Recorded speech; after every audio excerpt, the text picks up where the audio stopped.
MBBS in just 16 lakhs. Kyrgyzstan, Central America, Russia, Georgia. Orbit Global Education. Namaste, welcome to Healthy Conversations with iDream Media.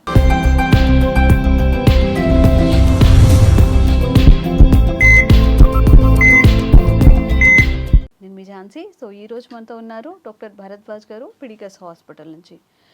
Arthritis అన్నప్పుడు కీళ్ళ నొప్పుల గురించి చాలా బోలెడన్ videos ఉంటాయి. But arthritis వచ్చే అవకాశాలు ఎవరిలో ఎక్కువగా ఉంటాయి? ఇప్పుడు మన చిన్నప్పటి నుంచి మనం ఉండే లైఫ్ హ్యాబిట్స్ కానీ ఇవన్నీ కూడా ఆర్థరైటిస్ రావడానికి కారణం అవుతాయా? ఈ విషయాన్ని డిస్కస్ చేద్దాము. అండ్ ఆర్థరైటిస్కి ఒక మంచి పరిష్కారం కూడా తెలుసుకుందాం. నమస్తే అండి. నమస్తే అండి. సో నార్మల్గా చూసుకుంటున్నట్లయితే ఈ కీళ్ళ నొప్పులు అనేది పెద్దవాళ్ళలోనే 60యో లేకపోతే 50యో. బట్ ఇప్పుడు ఈవెన్ ఇక్కడ కూర్చున్న అందరిలో కూడా కూర్చుంటే లేవకుండా లేచే వాళ్ళు ఉండరు. ఇప్పుడు చాలా మంది అలానే ఉన్నారు. ఇప్పుడు ఎవరైనా బాగా ఫిట్నెస్ చేసి జిమ్కి వెళ్ళి డైట్ కాన్షియస్గా ఉంటే తప్ప అందరిలో ఇష్యూస్ ఫేస్ చేస్తున్నాము. ఈవెన్ కొంచెం కాన్స్టెంట్గా కూర్చుంటే ఇక్కడ నొప్పి అని కాసేపు వాళ్ళు చైర్లో కూర్చుంటే నడుము పట్టేసింది అని చెప్పి. సో ఎందుకు ఇంత చేంజెస్ అనేవి ఎందుకు వస్తున్నాయి? మనం దీన్ని ఎలా ఓవర్కమ్ చేయగలుగుతాం? మీరు చెప్పింది కరెక్ట్ అండి. మీకు ఒక చిన్న స్టోరీ చెప్తాను. మా నాన్నమ్మ నాతోనే ఉంటారు. సో 90 years అనమాట ఆమెకి ఇప్పుడు. ఆమె చిన్నప్పుడు స్టోరీ చెప్పేది. ఆమెకి 13 years 14 years చిన్నపిల్లగా ఉన్నప్పుడు ఒక చిన్న విలేజ్లో ఉండేవాళ్ళు అనమాట. వెంకటగిరిలో ఉండేవాళ్ళు. వెంకటగిరిలో ఏంటంటే సో అప్పుడు కరెంట్ కూడా ఉండేది కాదంట వాళ్ళకి. ఈవినింగ్ అయితే ఏంటంటే 6 o'clock 7 o'clock అందరూ పనులు క్లోజ్. షాపులు ఏమున్నాయి, చిన్న చిన్నవి ఏమున్నాయి అన్నీ క్లోజ్ అండి. 6 o'clock 7 o'clock మొత్తం అందరు భోజనం చేసేసేవాళ్ళంట. చేసేసి వాళ్ళు ఉన్న ఏరియాలో ఒక టెంపుల్ ఉండేది, చిన్న టెంపుల్ ఉండేది. ఆ టెంపుల్కి ఒక పెద్ద రచ్చబండలాగా ఉంటుంది. అక్కడ మర్రి చెట్టు, వేప చెట్టు అన్నీ ఉంటాయి కదా, పెద్ద బండ. ఆడవాళ్ళు మగవాళ్ళు అందరూ పోయి అక్కడ కూర్చొని కొంతసేపు మాట్లాడుకొని ఎవరింట్లో వాళ్ళు పోయేవాళ్ళు. అప్పుడు చెప్పేవాళ్ళంట, అరే వీడికి 60 ఏళ్ళు 70 ఏళ్ళు ఉన్నాయి, జస్ట్ 80 years వీడికి, ఇంకా వీడు అప్పుడే మోకాలు నొప్పి అంటున్నాడు అని చెప్పేవాళ్ళంట. అప్పుడే మోకాలు 80లో. బేసిక్ ఆ కాలంలో ఏంటంటే మోకాలు నొప్పులు వచ్చినాయంటే ఆఫ్టర్ 90 వస్తేనే అది కరెక్ట్గా వచ్చినట్టు అనమాట. మోకాలు నొప్పులు వచ్చినాయంటే అది 90 years. ఇప్పుడు ఏం చూస్తున్నాం మనము, 30s ఏంటి, ఈవెన్ మనకు ఇంటర్మీడియట్ కాలేజెస్ ఉన్నాయి చూసారా, ఇంటర్మీడియట్ కాలేజెస్లో పిల్లల్ని జాయిన్ చేపిస్తారు 2 years లాంగ్ టర్మ్లని జాయిన్ చేపిస్తారు. దాని నుంచి బయటకు వచ్చిన వెంటనే అన్నీ స్టార్ట్ అవుతున్నాయి. 22 years 23 years cervical spondylosis, lumbar spondylosis చాలా మందికి ఉంది. సో అదనమాట స్టోరీ. సో బేసిక్గా ఆర్థరైటిస్ అంటే ఏం లేదు, సింపుల్గా జాయింట్ పెయిన్ అని.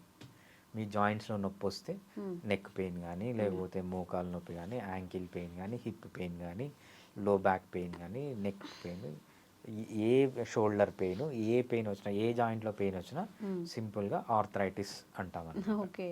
సో దీనికి చాలా రీజన్స్ ఉన్నాయి. సో కొన్ని వందల డిసీజెస్ ఉన్నాయి ఆర్థరైటిస్ రావడానికి. దాంట్లో మనం మెయిన్గా చెప్పుకునే డిసీజెస్ 3 ఉన్నాయన్నమాట. ఫస్ట్ది ఏంటంటే ఆస్టియో ఆర్థరైటిస్ అంటామన్నమాట. నెక్స్ట్ది రుమటాయిడ్ ఆర్థరైటిస్ అంటామన్నమాట. థర్డ్ది గౌట్ అంటామన్నమాట. ఇంకో అంకైలోజింగ్ స్పాండిలోసిస్ అని, అది కూడా కొంతమందిలో ఉంటుంది. సో బేసిక్గా ఆర్థరైటిస్ ఏంటంటే జాయింట్ పెయిన్. ఈ జాయింట్ పెయిన్ రావడానికి కొన్ని వందల డిసీజెస్ ఉన్నాయి. దాంట్లో ఈ 4 అనేవి మెయిన్ డిసీజెస్ అన్నమాట. ఓకే. సో మనం మీరు చెప్పినట్టుగా 80sలో వచ్చినప్పటి నుంచి ఇప్పుడు అర్లీ 20-30sలో వచ్చే వరకు వచ్చేసాం మనం. సో దీన్ని ఎట్లా మరి సెట్ చేయాలి? నేను ఇలా ఉండకూడదు, నేను ఒక హెల్దీ లైఫ్ స్టైల్ ఉండాలి అన్నప్పుడు ఏం చేయాల్సి ఉంటుంది? రైట్, చాలా మంచి క్వశ్చన్ అండి. మనకు ఎందుకు ఈ లైఫ్ స్టైల్ డిజార్డర్స్ వస్తున్నాయంటే 5 విషయాలు గుర్తుపెట్టుకోవాలి. ఫస్ట్ది ఏంటంటే డైట్, మనం ఏం డైట్ తీసుకుంటున్నాం. నెక్స్ట్ది ఏంటంటే నిద్ర. థర్డ్ది ఏంటంటే ఎక్సర్సైజ్. ఫోర్త్ది ఏంటంటే మన లైఫ్లో స్ట్రెస్ ఉందా లేదా. ఫిఫ్త్ది ఏంటంటే ఏం అలవాట్లు ఉన్నాయి, ఆల్కహాల్ తాగుతాడా, స్మోకింగ్ చేస్తాడా, ఏం చేస్తాడు. ఈ 5 కనుక మనం కంట్రోల్ చేసుకోగలిగితే ఓకే, మనకు డిసీజెస్ అనేవి మన తాతలకి ఎప్పుడు 90 yearsకి వచ్చాయో మోస్ట్ ఆఫ్ ది డిసీజ్ 90 yearsకే వస్తాయి. సో మన నానమ్మలకి ఎలా ఉండింది, వాళ్ళు ఇప్పుడు కూడా చాలా గట్టిగా ఉన్నారు. వాళ్ళకి ఈ యూటరస్లు తీసేయడము, ఫైబ్రాయిడ్స్ ప్రాబ్లమ్స్, నెబోథియన్ సిస్ట్లు, వాళ్ళకి ఇవన్నీ ఏమీ లేవు. వాళ్ళకి ఇవి ఏంటో కూడా తెలియదు అసలు. అలా బతకాలి అంటే ఈ 5ని కనుక కంట్రోల్ చేసుకుంటే సో ప్రతి ఒక్కరు మేల్ కానీ ఫీమేల్ కానీ 100 సంవత్సరాలు గ్యారంటీ బతుకుతారు. ఇప్పుడున్న టెక్నాలజీ, ఇప్పుడున్న అడ్వాన్స్డ్ మెడిసిన్స్ వల్ల మన పాతకాలం వాళ్ళు చేసినట్టు చేస్తే 120 years గ్యారంటీ బతుకుతారు చాలామంది. Okay okay. సో ఈ రెండిట్లో మనం ఇప్పుడు మీరు చెప్పిన ఈ 5లో నిద్ర, తిండి, కొంచెం సరే తిండిని కూడా మనం ఎలాగోలా సెట్ చేసుకుందాం. హైదరాబాద్లో ఉన్నవాళ్ళు, మెట్రోపాలిటన్ సిటీలో ఉన్న వాళ్ళు కూడా కాస్త హెల్దీగా తినడానికి స్టార్ట్ చేశారు, ఎర్లీగా పడుకుంటున్నారు అనుకుందాం. మిగతా 3 ఎలా మేనేజ్ చేసుకోవాలి? ఈ 2 ఈ 5లో 95% ఆఫ్ ది ఎఫెక్ట్ తిండి. మీరు హెల్తీగా ఉండాలంటే 95% తిండే. మిగిలిన నిద్ర కానీ, ఎక్సర్సైజ్ కానీ, లేకపోతే స్ట్రెస్లెస్ లైఫ్ కానీ, అలవాట్లు కానీ జస్ట్ 5% కాంట్రిబ్యూట్ చేస్తాయి అంతే. తిండిని కనుక కరెక్ట్గా తింటే మీకు 95% ఆఫ్ ది డిసీజెస్ తగ్గిపోతాయి. ఎస్పెషల్లీ విమెన్కి సంబంధించిన బ్రెస్ట్ క్యాన్సర్స్ కానీ, లేకపోతే మెనోపాజ్కి సంబంధించిన సిమ్టమ్స్ కానీ, లేకపోతే పీసీఓడీస్, బల్కీ యూటరస్, ఫైబ్రాయిడ్స్, ఎండోమెట్రియోసిస్లు అన్నీ మీరు కన్నా డైట్ కన్నా తగ్గిస్తే అన్నీ తగ్గిపోతాయి. 95% డిసీజెస్ మాయమైపోతాయి. మిగిలినవన్నీ కలిసి జస్ట్ 5% కాంట్రిబ్యూషన్ అంతే. ఎవరైనా కానీ నిజంగా అంటే నాట్ ఓన్లీ ఆర్థరైటిస్ అండి, డాక్టర్స్తో మాట్లాడుతున్న వాళ్ళు చెప్పే దాంట్లో 90% నిద్ర, తిండి, టైంకి తినడం, టైంకి పడుకోవడం ఇవే ఉంటాయి. సో ఇప్పుడు ఒకవేళ దీన్ని ఇంకా కంప్లీట్గా నాకు వద్దు, నేను ఓవర్కమ్ చెయ్యాలి అన్నప్పుడు మెడికేషన్ ఏం తీసుకోవాల్సి ఉంటుంది? మన హోమియోపతిలో ఎలాంటి మెడిసిన్ ఉంటుంది? డెఫినెట్గా అండి, మీ లైఫ్ స్టైల్ని ఫిక్స్ చేసుకొని హోమియోపతి మెడిసిన్స్ అనేవి చాలా ఇంపార్టెంట్. హోమియోపతి మెడిసిన్స్ ఏం చేస్తాయంటే, ఫర్ ఎగ్జాంపుల్ మీకు ఆల్రెడీ ప్రాబ్లమ్స్ ఉన్నాయి, విమెన్లో కామన్గా వచ్చే ప్రాబ్లమ్స్ ఏముంటాయి? PCOD, bulky uterus, endometriosis, fibroids, nabothian cyst, ఇట్లాంటివి ఏమైనా ఫిమేల్కి సంబంధించిన ఆల్రెడీ ప్యాథాలజీ ఉంటే మీరు జస్ట్ కొన్ని లైఫ్ స్టైల్ మాడిఫికేషన్స్ తీసుకొని హోమియోపతి వాడండి, చాలా మంచి రిలీఫ్ అనేది దొరుకుతుంది అనమాట. నెక్స్ట్ ఈ ఆర్థరైటిస్కి వచ్చినప్పుడు కానీ, లేకపోతే రుమటాయిడ్ ఆర్థరైటిస్కి వచ్చినప్పుడు కానీ, గౌట్కి వచ్చినప్పుడు కానీ, వీటికి అన్నిటికీ ఏంటంటే ప్యాథలాజికల్గా ఈ ప్యాథాలజీ బాగా డెవలప్ అయి ఉంటుంది అనమాట. ఇవి తగ్గించడానికి కూడా చాలా బాగా హోమియోపతి పనిచేస్తుంది. హోమియోపతి ఎంత బాగా పనిచేస్తుందంటే ఆల్మోస్ట్ అన్ని కేసెస్లో మంచి రిలీఫ్ చూపించవచ్చు. But on top of it మీకు మంచి లైఫ్ స్టైల్ అనేది ఉండాలన్నమాట. ఇవన్నీ ఒక్క సైడ్ ఎఫెక్ట్ కూడా లేకుండా, ఈవెన్ సింగిల్ సైడ్ ఎఫెక్ట్ కూడా లేకుండా హోమియోపతిలో చాలా బాగా ట్రీట్ చేసుకోవచ్చు. ఎస్పెషల్లీ రుమటాయిడ్ ఆర్థరైటిస్ కానీ, లేకపోతే ఆస్టియో ఆర్థరైటిస్ కానీ, గౌట్ కానీ మనము పర్సంటేజ్ ఆఫ్ సక్సెస్ అని చెప్తామన్నమాట. ఒక్కొక్క డిసీజెస్కి ఒక్కొక్క రకమైన సక్సెస్ రేట్ ఉంటుంది. హోమియోపతిలో ఈ డిసీజెస్కి ఆల్మోస్ట్ 80% అనేది సక్సెస్ రేట్ ఉంటుంది.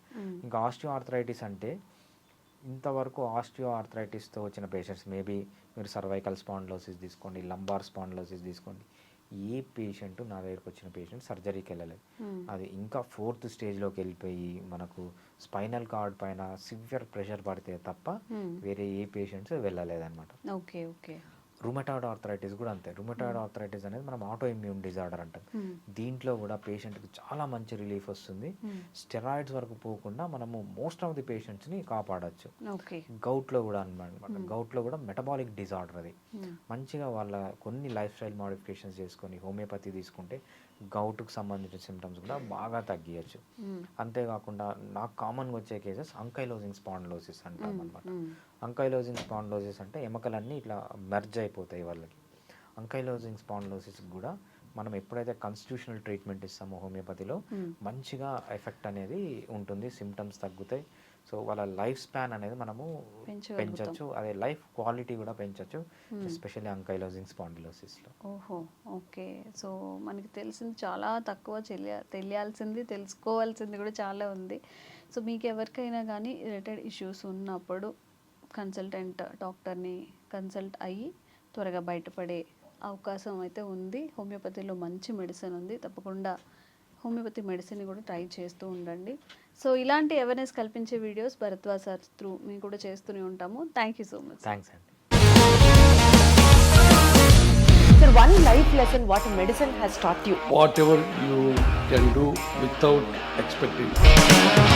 బట్ ఐ రియలీ బిలీవ్ మన పాజిటివ్ యాటిట్యూడ్ ఉంటేనే మనం ఏదైనా సాధించగలం. గట్ ని మనం కరెక్ట్ గా డీల్ చేసినట్లయితే అది మనకి పాజిటివ్ హార్మోన్స్ ని రిలీజ్ చేస్తుంది. షుగర్ వచ్చిన వాళ్ళ పరిస్థితి ఏంటి? పొట్ట దగ్గర పెరిగితే దాన్ని ఆండ్రాయిడ్ అంటారు, ఆండ్రాయిడ్ ఫోన్ కదా. అసలు థాట్స్ ఎందుకు వస్తాయి? బ్రెయిన్ డెడ్ అంటే దానికి ప్రపంచం అంతా కూడా కొన్ని నిర్దిష్టమైనటువంటి లక్షణాలు ఉంటాయి. మానసికంగా ధైర్యంగా ఉంటే క్యాన్సర్ జయించవచ్చు. You are a doctor for a cause sir, అంతే. వాళ్ళకి వచ్చిన ఆదాయం కాకుండా ఫ్రీ సర్వీస్ ఎంతమందికో చేస్తారు.